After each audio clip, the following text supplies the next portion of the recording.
ചന്ദ്രാണി എന്ന തന്റെ ഭാര്യയുടെ പേര് ഉറക്കെ വിളിച്ചുകൊണ്ട് അദ്ദേഹം അകത്തേക്ക് പ്രവേശിക്കുന്നു. പക്ഷെ അകത്തെവിടെയും ഭാര്യയെ കാണുന്നില്ല. പെട്ടെന്ന് തന്നെ അദ്ദേഹം തന്റെ ഭാര്യ ഉറങ്ങുന്ന ബെഡ്റൂമിലേക്ക് പോകുന്നു. പക്ഷെ ബെഡ്റൂമിലും ആരും തന്നെ ഉണ്ടായിരുന്നില്ല. അടുത്തതായി അയാൾ കിച്ചണിലേക്ക് പോയി നോക്കുന്നു. പക്ഷെ കിച്ചണിലും ആരും തന്നെ ഉണ്ടായിരുന്നില്ല. അതിലുപരി കിച്ചണിലെ ഡോറ് തുറന്നു കിടക്കുന്നത് അദ്ദേഹത്തെ അത്ഭുതപ്പെടുത്തി. പിന്നീട് തന്റെ മകന്റെ റൂമിലേക്ക് പോകുന്നു. തന്റെ മകൻ ഉറങ്ങുന്ന റൂമിന്റെ കതക് അകത്തു നിന്നും കുറ്റിയിട്ട രീതിയിലായിരുന്നു ഉണ്ടായിരുന്നത്. പെട്ടെന്ന് തന്നെ അദ്ദേഹം കതകിലേക്ക് ആഞ്ഞു തട്ടുന്നു. ഉറക്കെ മകനെ വിളിക്കുന്നു. ഉറക്ക ചടവോടെ മകൻ എഴുന്നേറ്റ് വരുന്നു. അമ്മ എവിടെയെന്ന് മകനോട് ചോദിക്കുന്നു. അമ്മ ആ റൂമിലോ മറ്റോ ഉറങ്ങുന്നുണ്ടാവുമെന്നും ഞാൻ നേരത്തെ കിടന്നുമെന്നും അവൻ പറയുന്നു. നിങ്ങൾ ഉറങ്ങുമ്പോൾ കതകൊക്കെ അടച്ചിരുന്നോ എന്ന് അച്ഛൻ ചോദിക്കുന്നു.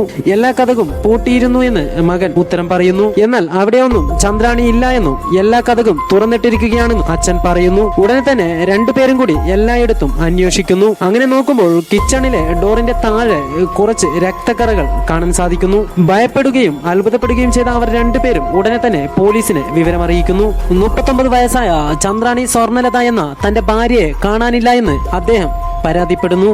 പോലീസ് എത്തി എല്ലായിടത്തും അന്വേഷിക്കുന്നു. പക്ഷെ എന്നിട്ട് പോലും ചന്ദ്രാണിയെ കണ്ടെത്താൻ സാധിക്കുന്നില്ല.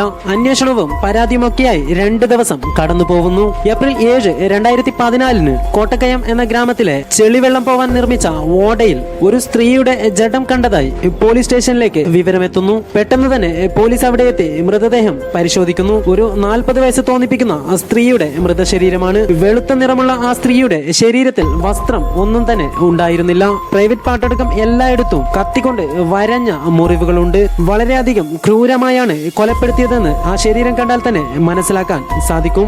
ഉടനെ തന്നെ പോലീസ് ആ ഡെഡ് ബോഡി പോസ്റ്റ്മോർട്ടത്തിനെടുക്കുന്നു. ശരീരം കണ്ടപ്പോൾ തന്നെ അത് തന്റെ ഭാര്യയാണെന്ന് ശ്രീ ആനന്ദൻ തിരിച്ചറിയുന്നു. പോസ്റ്റ്മോർട്ടം റിപ്പോർട്ട് വന്നപ്പോൾ ക്രൂരമായി ആ സ്ത്രീയെ കൊല ചെയ്യപ്പെട്ടതിന് ശേഷം ആ മൃതശരീരവുമായി ലൈംഗിക ബന്ധത്തിൽ ഏർപ്പെട്ടിരിക്കുന്നു. ഒന്നല്ല, ഒന്നിൽ കൂടുതൽ തവണ. ഈ വാർത്തയറിഞ്ഞ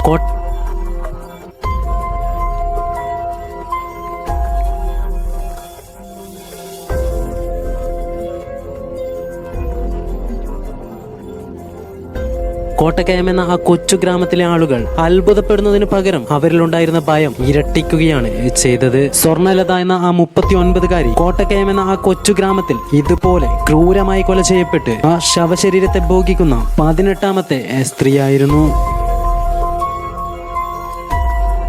അതെ, മറ്റുള്ള ഇൻസിഡന്റിൽ നിന്നും വ്യത്യസ്തമായി ഇവിടെ കൊല ചെയ്യപ്പെടുന്ന ഭൂരിഭാഗം സ്ത്രീകളും 50 വയസ്സിനും മുകളിലുള്ളവരാണ്. 88 വയസ്സായ മുത്തശ്ശിയെ വരെ ക്രൂരമായി കൊലപ്പെടുത്തി ഒരുപാട് തവണ ഭോഗിച്ചു. 2008 മുതൽ 2015 വരെയുള്ള 8 വർഷക്കാലം ഒരു ഗ്രാമത്തെ മുഴുവനും ഭീതിയുടെ മുൾമുനയിൽ നിർത്തിയ, പോലീസിനെ വെറും നോക്കുകുത്തികളാക്കിയ, നൈക്രോഫീലിയ ബാധിച്ച ക്രൂരനായ സൈക്കോ കില്ലർ. രത്നപുരം മാവട്ടത്തിലെ കോട്ടക്കയം എന്ന കൊച്ചു ഗ്രാമം. കൂലിവേലയും കൃഷിയും മാത്രമാണ് അവരുടെ ഉപജീവനമാർഗം. ആ ഗ്രാമത്തിൽ മുഴുവനുമായിട്ടുള്ളത് 752 വീടുകൾ മാത്രം. മൊത്തം 3000-ഓളം ആളുകൾ. വളരെ സന്തോഷത്തോടെയും സമാധാനത്തോടെയും ജീവിച്ചു വന്ന ആ ജനങ്ങൾക്കിടയിലേക്ക് ആദ്യത്തെ കരിനീഴൽ വീഴുന്നത് 2008 ജൂലൈ 21. കോട്ടക്കയം ഗ്രാമത്തിലെ സെന്നമ്മ മാരിയമ്മ എന്ന 56-കാരിയെ കാണാനില്ല എന്ന് പോലീസ് സ്റ്റേഷനിലേക്ക് ആദ്യമായി ഒരു കംപ്ലൈന്റ് വരുന്നു. അതനുസരിച്ച് ഉടനെ തന്നെ പോലീസ് അന്വേഷണം ആരംഭിക്കുന്നു. മനോനില തെറ്റിയ സ്ത്രീ ആയതുകൊണ്ട് തന്നെ വഴിതെറ്റി മറ്റെവിടെയെങ്കിലും പോയിട്ടുണ്ടാവും എന്ന രീതിയിലായിരുന്നു പോലീസിന്റെ അന്വേഷണം. പക്ഷേ കംപ്ലൈന്റ് ലഭിച്ച് 24 മണിക്കൂറിന് ശേഷം അതേ ഗ്രാമത്തിലെ ഒരു കുളക്കരയിൽ ആ 56-കാരിയുടെ ശവശരീരം കണ്ടെത്തുന്നു. ശരീരം മുഴുവനും പരിക്കുകൾ ഉണ്ടെങ്കിലും കഴുത്ത് ഞെരിച്ചാണ് കൊലപ്പെടുത്തിയത്. പോസ്റ്റ്മോർട്ടത്തിലൂടെ മനസ്സിലാക്കാൻ സാധിക്കുന്നു ഒരുപാട് തവണ ബലാത്സംഗത്തിന് ഇരയായിട്ടുണ്ടെന്ന്. മനോനില തെറ്റിയ ഒരു 56-കാരിയെ ഇത്രമാത്രം ക്രൂരമായി കൊലപ്പെടുത്തുകയും ആ ശരീരം ഭോഗിക്കുകയും ചെയ്തത് സംസ്ഥാനം മുഴുവനും വാർത്തയാകുന്നു. പക്ഷെ എന്നിട്ട് പോലും ഇങ്ങനെ കൊലപാതകം ചെയ്തത് ആരാണെന്ന് പോലീസിനെ കൊണ്ട് കണ്ടെത്താൻ സാധിക്കുന്നില്ല.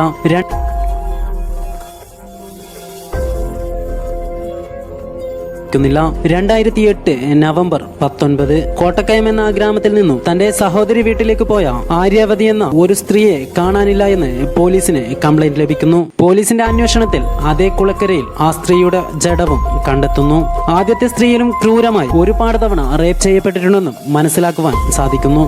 2011 മെയ് 30 കോട്ടക്കയത്തെ നുകവേല എന്ന സ്ഥലത്ത് ഒറ്റയ്ക്ക് താമസിച്ചിരുന്ന മേനിക എന്ന 88 വയസ്സായ ഒരു മുത്തശ്ശിയെ കാണാനില്ല എന്ന് പോലീസിന് പരാതി ലഭിക്കുന്നു. കുറച്ച് മണിക്കൂറുകൾക്കകം തന്നെ അതേ കുളക്കരയിൽ വെച്ച് ആ സ്ത്രീയുടെ ജഡവും കണ്ടെത്തുന്നു.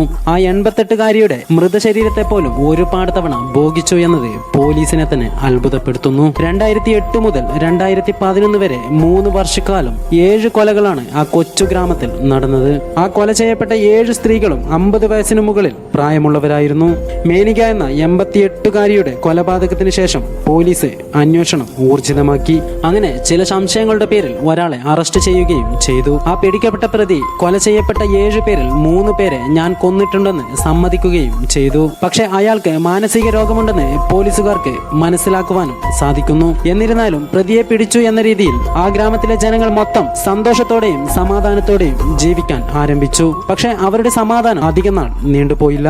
ആ പ്രതി ജയിലിലിരിക്കെ തന്നെ 2012 ജൂൺ 17 ആ കൊച്ചു ഗ്രാമത്തിലെ ഒരു വീട് പെട്ടെന്ന് കത്തിയെരിയുന്നു. തീ ആളിപ്പടർന്ന് ആ വീട് മുഴുവനുമായി കത്തുന്നത് കണ്ട നാട്ടുകാർ ഉടനെ തന്നെ ഫയർഫോഴ്സിനെ വിവരമറിയിക്കുന്നു. ഫയർഫോഴ്സ് എത്തി തീ അണച്ചപ്പോഴേക്കും എല്ലാം തന്നെ എരിഞ്ഞു തീർന്നിരുന്നു. 2 സ്ത്രീകൾ മാത്രം താമസിക്കുന്ന ആ വീട്ടിൽ നിന്നും കത്തിക്കരിഞ്ഞ നിലയിൽ ആ 2 സ്ത്രീകളുടെയും ശവശരീരം ലഭിക്കുന്നു. പോസ്റ്റ്മോർട്ടത്തിന് അയച്ച ശവശരീരത്തിന്റെ റിസൾട്ട് കണ്ട് ആ പോസ്റ്റ്മോർട്ടം റിപ്പോർട്ട് പോലീസിനെയും നാട്ടുകാരെയും ഒരേപോലെ ഞെട്ടിപ്പിച്ചു. അതെ, ആ വീട്ടിൽ താമസിച്ചിരുന്ന 63 വയസ്സായ സ്ത്രീയും അവരുടെ മകളായ 36-കാരിയും ക്രൂരമായി കൊല ചെയ്യുകയും ക്രൂരമായി റേപ്പ് ചെയ്യുകയും ചെയ്തിരുന്നു. അതിനുശേഷം അവരുടെ ശവശരീരം അതേ വീട്ടിലിട്ട് ആ വീടടക്കം കത്തിക്കുകയായിരുന്നു. 2012 ഫെബ്രുവരി 2 കോട്ടക്കയം ഗ്രാമത്തിലെ ആര്യവംശ എന്നൊരാൾക്ക് അടുത്ത വീട്ടിലെ നിന്മിനി എന്ന സ്ത്രീയുടെ ഭർത്താവ് ഫോൺ ചെയ്യുന്നു. ഫോൺ എടുത്ത ആര്യവംശനോട് നിന്മിനിയുടെ ഭർത്താവ് പറയുന്നു, ഞാൻ ഒരുപാട് തവണ എന്റെ ഭാര്യയ്ക്ക് ഫോൺ ചെയ്തു, പക്ഷെ അവൾ ഫോൺ അറ്റൻഡ് ചെയ്യുന്നില്ല.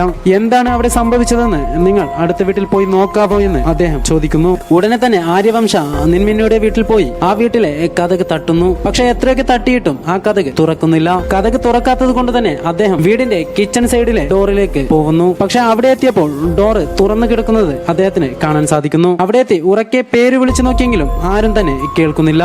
അദ്ദേഹം പതിയെ അകത്തേക്ക് പോയപ്പോൾ കിച്ചണിലെ തറയിൽ രക്തക്കറകൾ കാണാൻ സാധിക്കുന്നു. പെട്ടെന്ന് തന്നെ അദ്ദേഹം നിന്മിനിയുടെ ഭർത്താവിനോടും പോലീസിനോടും കാര്യം പറയുന്നു. പോലീസ് എത്തി അകത്ത് പരിശോധിച്ചപ്പോൾ കിച്ചണിലെ തറയിലൂടെ എന്തോ വലിച്ചഴിച്ച് അകത്തേക്ക് കൊണ്ടുപോയതുപോലെ കാണാൻ സാധിക്കുന്നു. രക്തക്കറകളെ പിന്തുടർന്നു പോയ പോലീസിന് ബെഡ്റൂമിൽ ശരീരത്തിൽ വസ്ത്രമൊന്നുമില്ലാതെ രക്തത്തിൽ കുളിച്ചു കിടക്കുന്ന നിന്മിനിയെ കാണാൻ സാധിക്കുന്നു. അപ്പോഴേക്കും മരണപ്പെട്ട് ഒരുപാട് മണിക്കൂറുകൾ കഴിഞ്ഞിരുന്നു. അതേ റൂമിൽ നിന്ന് രക്തക്കറ പുരണ്ട ഒരു കത്തിയും പോലീസിന് ലഭിക്കുന്നു. ഡെഡ് ബോഡിക്ക് താഴെ തന്നെ 2 ചെരുപ്പുകളും പോലീസിന് കാണാൻ സാധിക്കുന്നു. ആ ചെരുപ്പിൽ നിന്നും മറ്റൊരാളുടെ രക്തത്തിന്റെ സാമ്പിളും പോലീസിന് ലഭിക്കുന്നു. അത് മാത്രമല്ല, നിന്മിനി ആ വീട്ടിൽ ഒറ്റയ്ക്കല്ല താമസിച്ചിരുന്നത്. അവരുടെ 19 വയസ്സായ മകളും ഒപ്പമുണ്ടായിരുന്നു. പക്ഷേ എത്രയൊക്കെ അന്വേഷിച്ചിട്ടും ആ പെൺകുട്ടിയെ പോലീസിന് കണ്ടെത്താൻ സാധിക്കുന്നില്ല. 2012 ഫെബ്രുവരി 2 കോട്ടക്കയം ഗ്രാമത്തിലെ ഒപ്പത്ത എന്ന ടീ എസ്റ്റേറ്റിൽ ജോലി ചെയ്തിരുന്ന ഒരാൾ ഒരു പെൺകുട്ടിയുടെ മൃതദേഹം കാണുന്നു. ബെഡ്ഷീറ്റിൽ ചുറ്റിയിട്ട നിലയിലായിരുന്നു ആ മൃതദേഹം അവിടെ ഉണ്ടായിരുന്നത്. ഉടനെ തന്നെ പോലീസിനെ വിവരമറിയിക്കുന്നു. പോലീസ് വന്ന് പരിശോധിച്ചപ്പോൾ അത് നിന്മിനിയുടെ മകളായ കവന്തിയ എന്ന 19-കാരിയാണെന്ന് മനസ്സിലാക്കാൻ സാധിക്കുന്നു.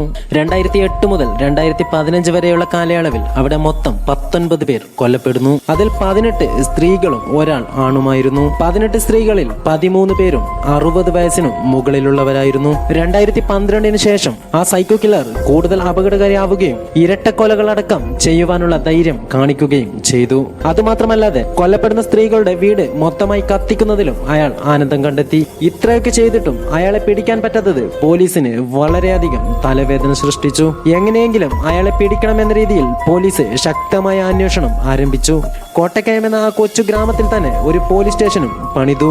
160ഓളം പോലീസുകാരെ ചേർത്ത് വലിയൊരു പോലീസ് ഫോഴ്സ് തന്നെ ആ ഗ്രാമത്തിൽ വിന്യസിച്ച് അന്വേഷണം ഊർജിതമാക്കി. ഒരുപാട് പേരെ പോലീസ് അറസ്റ്റ് ചെയ്തു. പക്ഷെ ആരും തന്നെ യഥാർത്ഥ കുറ്റവാളികളായിരുന്നില്ല. സംശയത്തിന്റെ പേരിൽ പിടിച്ച് ജയിലിലകപ്പെട്ട കൂടുതൽ ആളുകളും പുറത്തിറങ്ങിയതിനു ശേഷം കാണാതാവുന്നതും കൊല ചെയ്യപ്പെടുന്നതും പതിവായി. പക്ഷെ ഇത്രയൊക്കെ ചെയ്തിട്ടും ഒരു വശത്ത് പോലീസ് ഊർജിതമായ അന്വേഷണം നടന്നുകൊണ്ടിരിക്കെ തന്നെ മറുവശത്ത് കൊലപാതകങ്ങളും നടന്നുകൊണ്ടേയിരുന്നു.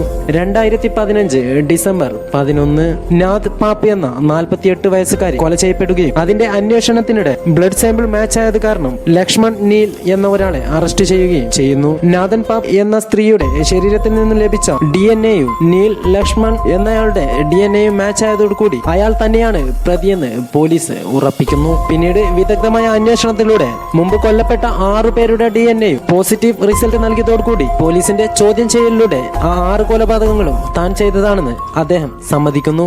പക്ഷെ ബാക്കി വന്ന 13 പേരെയും താനല്ല കൊന്നതെന്ന് അയാൾ ഉറപ്പിച്ചു പറയുന്നു. പക്ഷെ അങ്ങനെയൊക്കെ ആണെങ്കിലും 2008 മുതൽ 2015 വരെ നടന്ന കൊലപാതക പരമ്പരകൾ ലക്ഷ്മൺ നീൽ ജയിലിലായതോടുകൂടി അവസാനിച്ചു.